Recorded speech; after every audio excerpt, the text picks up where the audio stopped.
Hello students, good morning.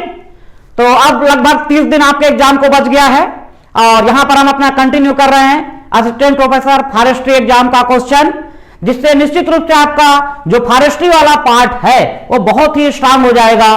तो आज यहां पर हम स्टार्ट कर रहे हैं क्वेश्चन नंबर 51 से स्टार्ट करेंगे। लगभग 10 क्वेश्चन का एक्सप्लेनेशन करेंगे और आज के जो क्वेश्चन को हम यहां पर एक्सप्लेन करने जा रहे हैं उसके लिए हमको क्या चीज की रिक्वायरमेंट होगी वो आप देख सकते हैं। ये यूनिट आप ध्यान रखना, यहां पर आपका 4046 मीटर स्क्वायर, ठीक है, मतलब स्क्वायर मीटर, मतलब आपका 4046 स्क्वायर मीटर बराबर होता है आपका 1 एकड़। 1 एकड़ मतलब क्या हो गया आपका, ध्यान रखेंगे 4046 square metre is equal to 1 एकड़।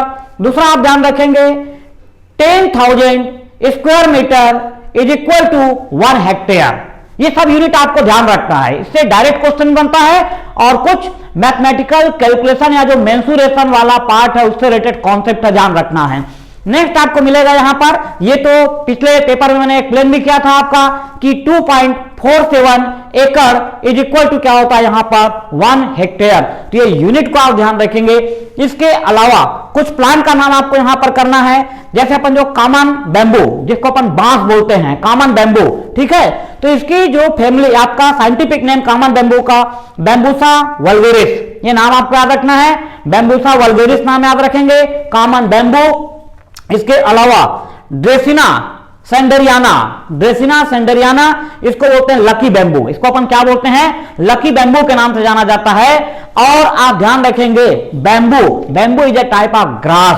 बैम्बू क्या है, प्रकार की घास है, ध्यान रखना, because it is the member of family Gramineae family का न्यू नेम क्या बताया मैंने आपको, पोएसी। बार बार हम इस चीज को क्लियर कर चुके हैं कि ग्रेमनी फैमिली या उसका न्यू नेम पोएसी फैमिली, इसको सीरियल क्रॉप फैमिली बोलते हैं या इसी को अपन ग्रासेस फैमिली के नाम से भी जानते हैं। तो जो बैम्बू है या जो बांस है ये एक्चुअल में क्या है, ग्रास है, आपको ध्यान रखना है, ठीक है। तो ये दोनों साइंटिफिक नेम याद रखेंगे। इसके अलावा आज आपको देखना है एक प्लांट है मैस्क्विट। प्लांट क्या है आपका, मैस्क्विट, इसका साइंटिफिक नेम आप याद रखेंगे यहाँ पे प्रोजोपिस जूलीफ्लोरा। साइंटिफिक नेम इसका क्या है, प्रोजोपिस जूलीफ्लोरा। और दूसरा एक प्लांट अपन देख रहे हैं यहां पर, ये खेजरी प्लांट, इसका साइंटिफिक नेम आपको मिलेगा प्रोजोपिस सिनेरेरिया। इसका साइंटिफिक नेम आपको क्या मिलेगा, प्रोजोपिस सिनेरेरिया। मतलब यहां पर आपको ये ध्यान रखना है, ये जो कॉमन बैम्बू है इसकी फैमिली क्या है, ध्यान रखेंगे आपका पोएसी। इसकी फैमिली क्या होगा, ये आपका पोएसी। और ये जो आपका प्रोजोपिस है इसकी फैमिली का ध्यान रखना है आपका ये फेबेसी। कौन सी फैमिली है आपका, इसका ये फेबेसी। दोनों के बारे में आपको मालूम है, पोएसी का एंशिएंट नेम क्या था, ग्रेमनी, और ये जो फेबेसी का एंशिएंट नेम क्या था, तो ये आपको ध्यान रखना है लेग्यूमिनोसी का न्यू नेम क्या है आपका, फेबेसी। ये हम पहले अच्छे तरीके से पढ़ चुके हैं। तो ये प्लांट के नाम आप याद रखेंगे। मतलब आज कुछ अपने को साइंटिफिक नेम से रिलेटेड क्वेश्चंस यहां पर हैं वो अपने को कवर कर रहे हैं, इसलिए ये नाम अपने को यहां पर लेना पड़ रहा है। अभी इसी में हम जाएंगे आपका साल और सागौन, उसका साइंटिफिक नेम और उसकी फैमिली भी अपने को देखना है। तो आइए हम यहां से स्टार्ट कर रहे हैं, आपका क्वेश्चन नंबर 51 से स्टार्ट कर रहे हैं। The most limiting element of all the environmental factors on the growth of trees is. तो आपको ध्यान रखना है कि कोई ट्री यदि ग्रोथ कर रहा है तो जितने भी प्रकार के एनवायरमेंटल फैक्टर हैं उसमें मेन जो लिमिटिंग फैक्टर होगा वो कौन होगा। तो एग्जाम के ऑब्जेक्टिव के क्वेश्चन के हिसाब से देखिए, first option carbon dioxide, second आपका मॉइस्चर, थर्ड आपका डे लेंथ और फोर्थ नंबर पे आपका न्यूट्रल। तो यहां पर आपको ध्यान रखना है कि कोई ट्री यदि ग्रो कर रहा है तो सबसे ज्यादा प्रभावित करने वाला जो एनवायरमेंटल फैक्टर होगा वो होगा मॉइस्चर, मतलब नमी। मतलब प्लांट को 3 कैटेगरी में जो हम क्लासिफाइड करते हैं मॉइस्चर के बेस पर, हाइड्रोफाइट, जीरोफाइट एंड मीजोफाइट, 3 कैटेगरी जो हमारे पास प्लांट की, ध्यान रखना। एक हम क्या बोलते हैं आपका ये हाइड्रोफाइट। हाइड्रोफाइट मतलब क्या हुआ आपका, एक्वेटिक प्लांट। इसके बाद क्या होता है आपका ये मीजोफाइट, और मीजोफाइट के बाद नेक्स्ट आपका क्या होता है ये जीरोफाइट। तो ये प्लांट का जो क्लासिफिकेशन हमने किया है ये मॉइस्ट या नमी के आधार पर है कि भाई जो हाइड्रोफाइट है वहां पे बहुत ज्यादा मॉइस्ट है, एक्वेटिक एनवायरनमेंट है वहां का। दूसरा आपका जीरोफाइट है, जीरोफाइट मतलब बिल्कुल मॉइस्ट है ही नहीं, ड्राउटनेस वाली कंडीशन है। और दोनों के बीच की जो कंडीशन है वो क्या आपका मीसोफाइट है। तो यहां पर आप ध्यान रखेंगे कि जितने भी एनवायरमेंटल फैक्टर हैं उनमें जो सबसे मेन रोल प्ले कर रहा है किसी ट्री के ग्रोथ के लिए वो क्या है आपका मॉइस्चर या नमी। ठीक है, नेक्स्ट आइए यहां पर आपका question number 52, identification of tree according to species is called. मतलब किसी ट्री को उसकी स्पीसीज के बेस पे आइडेंटिफाई करना, ये क्या कहलाता है आपका डेंड्रोक्रोनोलॉजी। ये पहले भी हम बार बार इस टर्म को इस्तेमाल किए हैं। Dendrochronology is the study of tree. ठीक है, यहां पर आपका आंसर क्या बनाइए डेंड्रोक्रोनोलॉजी, 52 का आंसर डी डेंड्रोक्रोनोलॉजी। नेक्स्ट आपको मिलेगा 53, which tree species is called green gold. कौन सी ट्री की स्पीसीज है जिसको हम ग्रीन गोल्ड के नाम से जानते हैं। तो यहां पर आपको ध्यान रखना है ये जो कॉमन बेम्बू है, ये कॉमन बेम्बू को ही अपन क्या बोलते हैं ग्रीन गोल्ड के नाम से जानते हैं, ध्यान रखना आपका। ठीक है, ग्रीन गोल्ड आपका कॉमन बेम्बू, जिसका साइंटिफिक नेम आप देख सकते हैं यहां पर बैम्बूसा वल्गेरिस, ये पोएसी फैमिली का मेंबर है। ठीक है, तो ये 53 का आंसर हुआ आपका सी बैम्बू। बैम्बू का साइंटिफिक नेम बैम्बूसा वल्गेरिस, इसी को बोलते हैं अपन कॉमन बैम्बू के नाम से जानते हैं। इसके अलावा एक्स्ट्रा पॉइंट पे ध्यान रखना है आपका कि lucky bamboo. Lucky bamboo generally आप देखेंगे जो फ्लावर की दुकान वगैरह रहती है तो वहां पर लोग बैम्बू सेल करते रहते हैं और ये बोलते हैं कि भाई इसको ले जाकर के आप अपने घर में रखिए बैम्बू प्लांट को तो आपका भाग्य जाग जाएगा। वही क्या आपका लकी बैम्बू है। और लकी बैम्बू इसका साइंटिफिक नेम आप देख सकते हैं यहाँ पे ड्रेसिना सेंडरियाना। इसका साइंटिफिक नेम क्या है ध्यान रखना आपका ड्रेसिना सेंडरियाना के नाम से जानते हैं आपका लकी बैम्बू हो गया। उसके बाद नेक्स्ट आइए question number 54, trees which are characterised by having flower of both sexes on the same tree. मतलब कोई ऐसा प्लांट जिसमें दोनों सेक्स ऑर्गन उपस्थित हो, मतलब उसमें मेल सेक्स ऑर्गन भी है और फीमेल सेक्स ऑर्गन भी है, तो ऐसे प्लांट को आप क्या बोलोगे। देखिए एक बार फिर से, trees which are characterised by having flower of both sexes on the same tree. मतलब एक ट्री है और उसमें दोनों प्रकार के सेक्स ऑर्गन हैं। ये आपके पास ट्री है ये, ठीक है, और ये जो ट्री है इसमें क्या है आपका मेल सेक्स ऑर्गन भी है और इसमें आपका क्या है ये फीमेल सेक्स ऑर्गन भी है। तो ऐसे प्लांट को हम बोलते हैं, ध्यान रखना यहां पर मोनोसियस कहा जाता है। क्या बोलते हैं इसको अपन, ये मोनोसियस के नाम से जाना जाता है। ये हुआ आपका मोनोसियस। ठीक है, बोलने का मतलब ये है मोनो मतलब ये प्लांट अकेला ही काफी है सेक्सुअल रिप्रोडक्शन करने के लिए।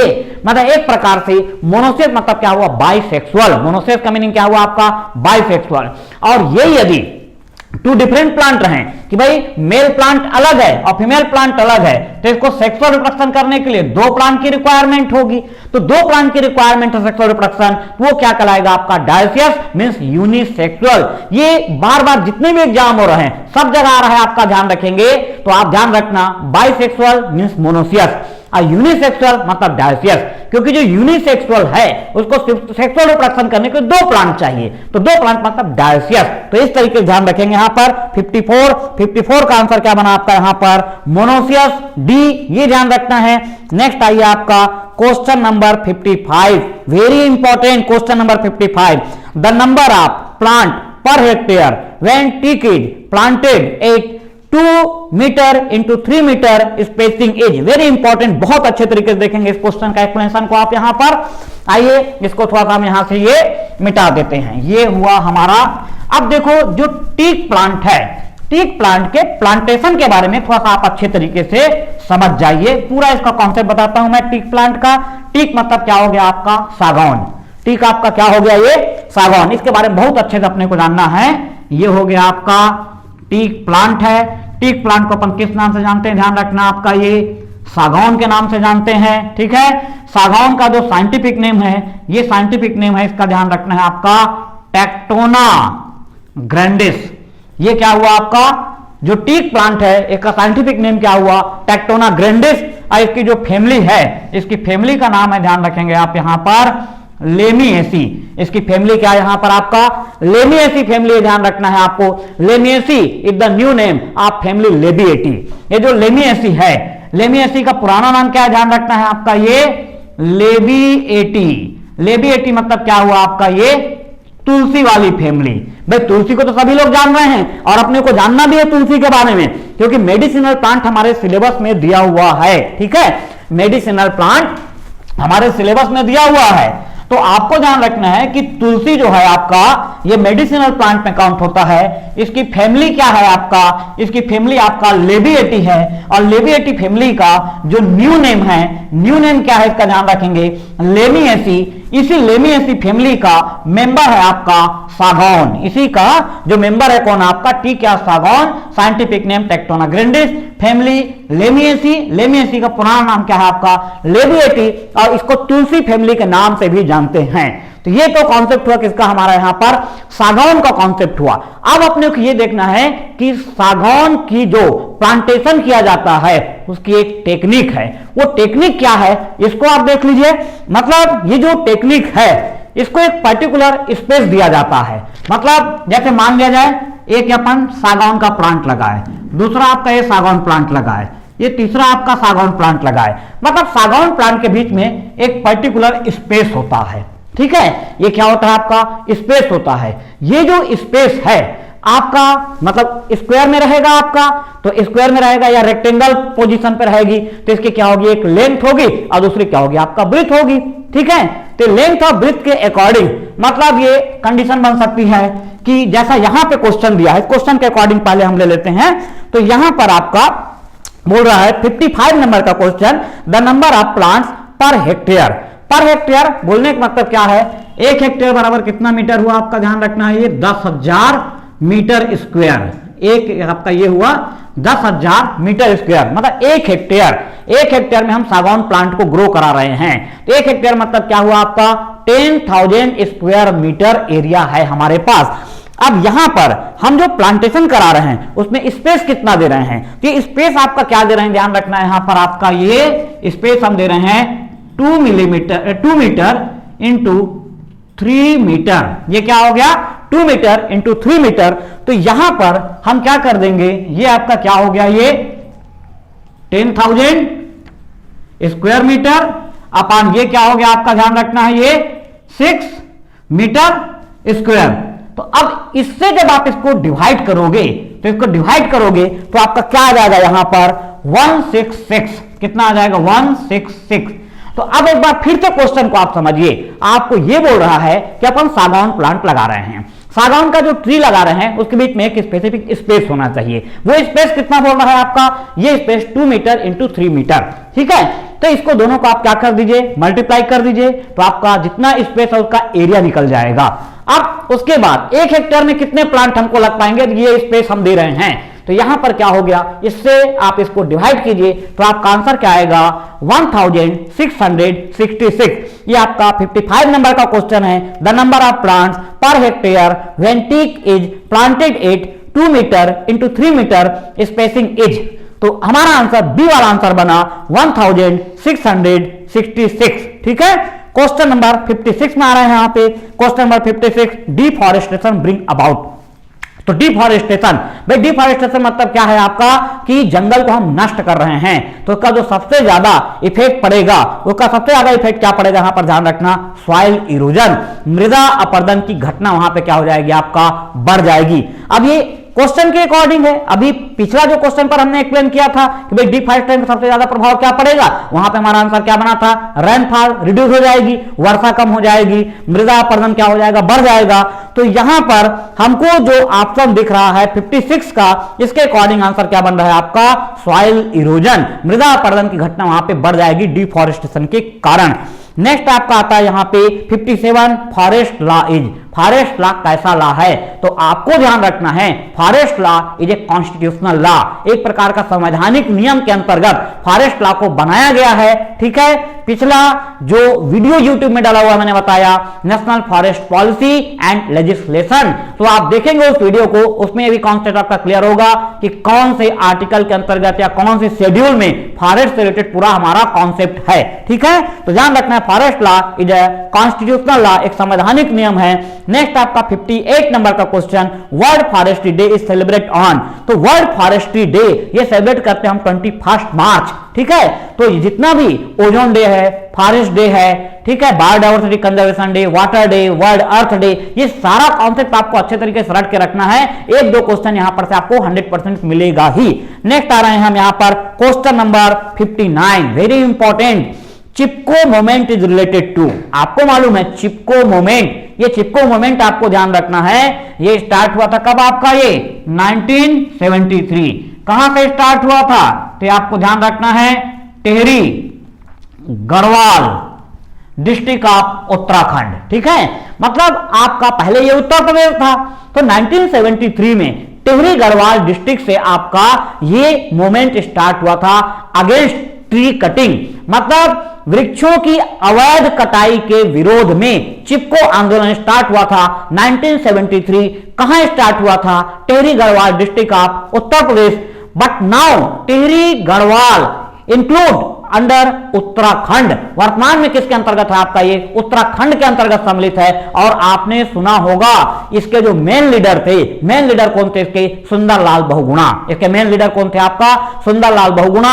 इसके अलावा जो लोकल लीडर थे, लोकल लीडर आप जानते हैं चंडी प्रसाद भट्ट। दोनों प्रकार का क्वेश्चन आता है, ध्यान रखेंगे कि आपका चिपको मूवमेंट के मेन लीडर, मुख्य नेता कौन थे, सुंदरलाल बहुगुणा, और स्थानीय नेता कौन थे, तो स्थानीय नेता आप ध्यान रखेंगे चंडी प्रसाद भट्ट। अब तीसरा क्वेश्चन इसमें ये बनता है कि जो चिपको मूवमेंट है ये किससे इंस्पायर्ड था, इसकी प्रेरणा स्रोत कौन थी, तो इसकी प्रेरणा स्रोत थी आप ध्यान रखेंगे अमृता देवी बिश्नोई। अभी उनके बारे में आपको मैं अमृता देवी बिश्नोई के बारे में बताऊंगा।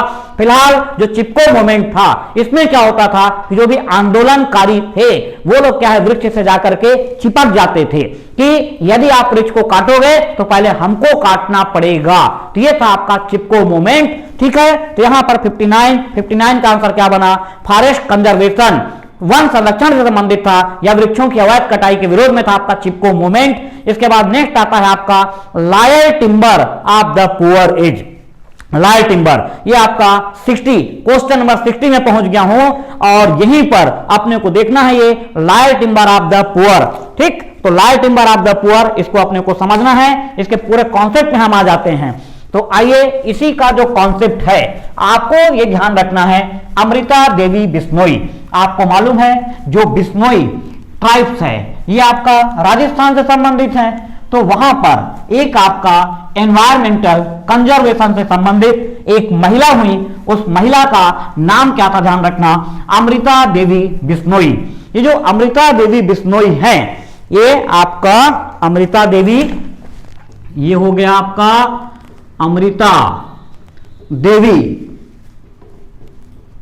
बिश्नोई, मतलब ये अबाउट आपका 1731 के आसपास इनकी क्या है आपका ये डेथ हो गई थी ये। ठीक है, तो अमृता देवी बिश्नोई, अब होता क्या है कि जो आपका राजस्थान वाला एरिया है, राजस्थान वाले एरिया में एक वृक्ष पाया जाता है, उसका नाम मैंने अभी आपको बताया यहां पर खेजरी, उसका नाम क्या बताया मैंने आपको, ये खेजरी। और एक खेजरी का जो साइंटिफिक नेम है, इसका साइंटिफिक नेम क्या है ध्यान रखना है आपका, ये प्रोजोपिस, इसको क्या बोलते हैं अपन, प्रोजोपिस सिनेरेरिया, इसका साइंटिफिक नेम क्या है आपका, प्रोजोपिस सिनेरेरिया के नाम से इसको अपन जानते हैं ये। ठीक है, खेजरी। तो हुआ कि आपका ये जो खेजरी ट्री है आपका जो राजस्थान वाला जो डेजर्ट वाला एरिया है, डेजर्ट वाले एरिया की इसको लाइफ लाइन के नाम से जाना जाता है, which plant is known as lifeline of desert, मरुस्थल में जीवन रेखा के नाम से किसको जानते हैं, तो प्रोजोपिस सिनेरेरिया नाम का प्लांट है, इसका जनरल नेम खेजरी है। तो वृक्षों के मतलब जो खेजरी वृक्ष है उस पर्टिकुलर एरिया में, मतलब स्पेशली आपका राजस्थान, हरियाणा, पंजाब या आपका उत्तर प्रदेश का कुछ हिस्सा, वहां पर यह वृक्ष पाया जाता है। और इस वृक्ष की जब कटाई की जा रही थी, मतलब ये मान के चलिए आपका कि 1700 के स्टार्टिंग के आसपास, मतलब आपका जो 18 सेंचुरीज का जो बिगिनिंग ईयर था, उस समय खेजड़ी वृक्ष की जो कटाई की जा रही थी, तो उसके अगेंस्ट में अमृता देवी बिश्नोई ने आंदोलन संचालित किया था। ठीक है, और इसी आंदोलन से प्रेरित होकर के आगे चल के 1973 का चिपको आंदोलन इससे प्रेरित हुआ था, आपको ध्यान रखना है। तो अमृता देवी बिश्नोई को आप ध्यान रखेंगे, कौन से वृक्ष के बचाव के लिए इन्होंने काम किया था, तो आप ध्यान रखेंगे प्रोजोपिस सिनेरेरिया नाम का वृक्ष था। और ये जो प्रोजोपिस सिनेरेरिया है, उस राजस्थान के क्षेत्र में या मरुस्थल क्षेत्र में आपका जो सामाजिक आर्थिक विकास हुआ है, उसमें इस वृक्ष की बहुत बड़ी भूमिका है। मतलब ये जो प्लांट है, ये आपका क्या करता है, आपका ईंधन भी उपलब्ध कराता है, टिम्बर भी उपलब्ध कराता है, और इससे फल की प्राप्ति होती है। इसका फल कहलाता है, ध्यान रखेंगे आपका सेंगरी। इसका फल क्या कहलाता है, ध्यान रखेंगे आपका ये सेंगरी फल। ठीक है, ये क्वेश्चन बन सकता है कि सेंगरी फल किससे प्राप्त होता है, तो सेंगरी फ्रूट ऑब्टेन फ्रॉम प्रोजोपिस सिनेरेरिया।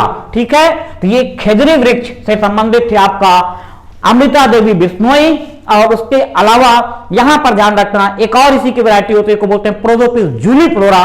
प्रोजोपिस जूलीफ्लोरा, ठीक है, इसको अपन बोलते हैं यहां पर आपका लॉयल टिम्बर के नाम से जाना जाता है। जो क्वेश्चन नंबर 60 है, loyal timber of the poor age. ठीक है, तो loyal timber of poor age Prosopis juliflora, ये आपका जो प्रोजोपिस जूलीफ्लोरा है, इसको अपन क्या बोलते हैं यहां पर लॉयल टिम्बर के नाम से जाना जाता है। किस नाम से जानते हैं, ध्यान रखना है आपका, ये लॉयल टिम्बर के नाम से जानते हैं। ठीक है, तो ये था आज हमारा क्वेश्चन नंबर 60 तक का एक्सप्लेनेशन, और बाकी फिर नेक्स्ट वीडियो में हम लोग 61 से एक्सप्लेन करेंगे।